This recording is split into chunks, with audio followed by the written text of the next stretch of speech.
Bonjour à tous et à toutes. Aujourd'hui dans cette vidéo, je vais vous expliquer d'où viennent les picotements dus à une montée de Kundalini, les picotements sur le bout des doigts.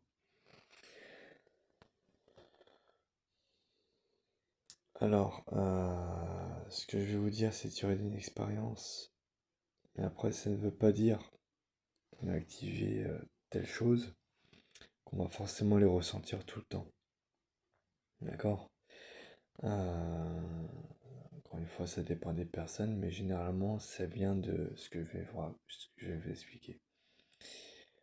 Alors, la sensation de picotement sur les doigts sont liées à l'activation de Sushumna.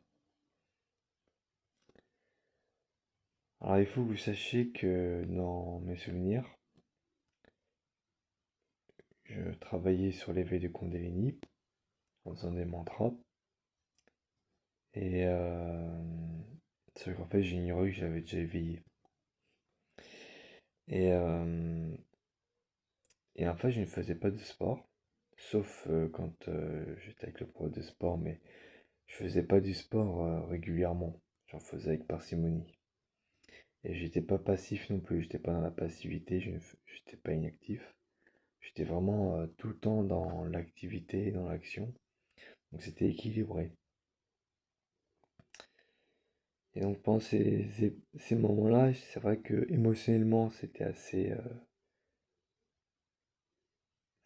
difficile à gérer. Parce que je me mettais à pleurer pour rien. Parfois je me mettais à rire de façon incontrôlée. Euh, J'avais des colères aussi extrêmes. Et ce qui est dingue, c'est que quand j'ai eu ces pleurs ou ces colères ou ces peurs, et bah c'est à ce moment-là où ces picotements se faisaient plus ressentir. Voilà. Alors que là, vous voyez, là je sais que ma Kundalini est éveillée puisque j'ai expérimenté Siddhi et que j'ai conscience de cette énergie Kundalini que je l'exploite. Mais il est vrai que depuis un certain temps, j'étais connecté à Ida et Pingala depuis un certain temps, donc je faisais soit de l'activité physique, soit j'étais passif, donc j'utilisais les perceptions extrasensorielles, mais j'étais pas dans le canal central, le canal du Shushumna.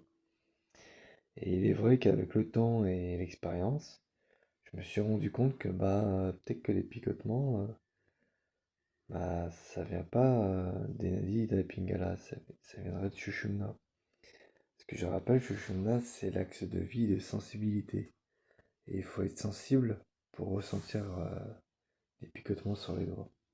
Voilà. Donc voilà ce que j'avais à dire sur cette vidéo. Si vous avez des questions ou par rapport à ce sujet ou des témoignages, n'hésitez pas à m'en faire part dans les commentaires. Et à vous abonner à la chaîne aussi pour ceux qui ne sont pas abonnés. Et sur ce, je vous dis à très bientôt pour une nouvelle vidéo.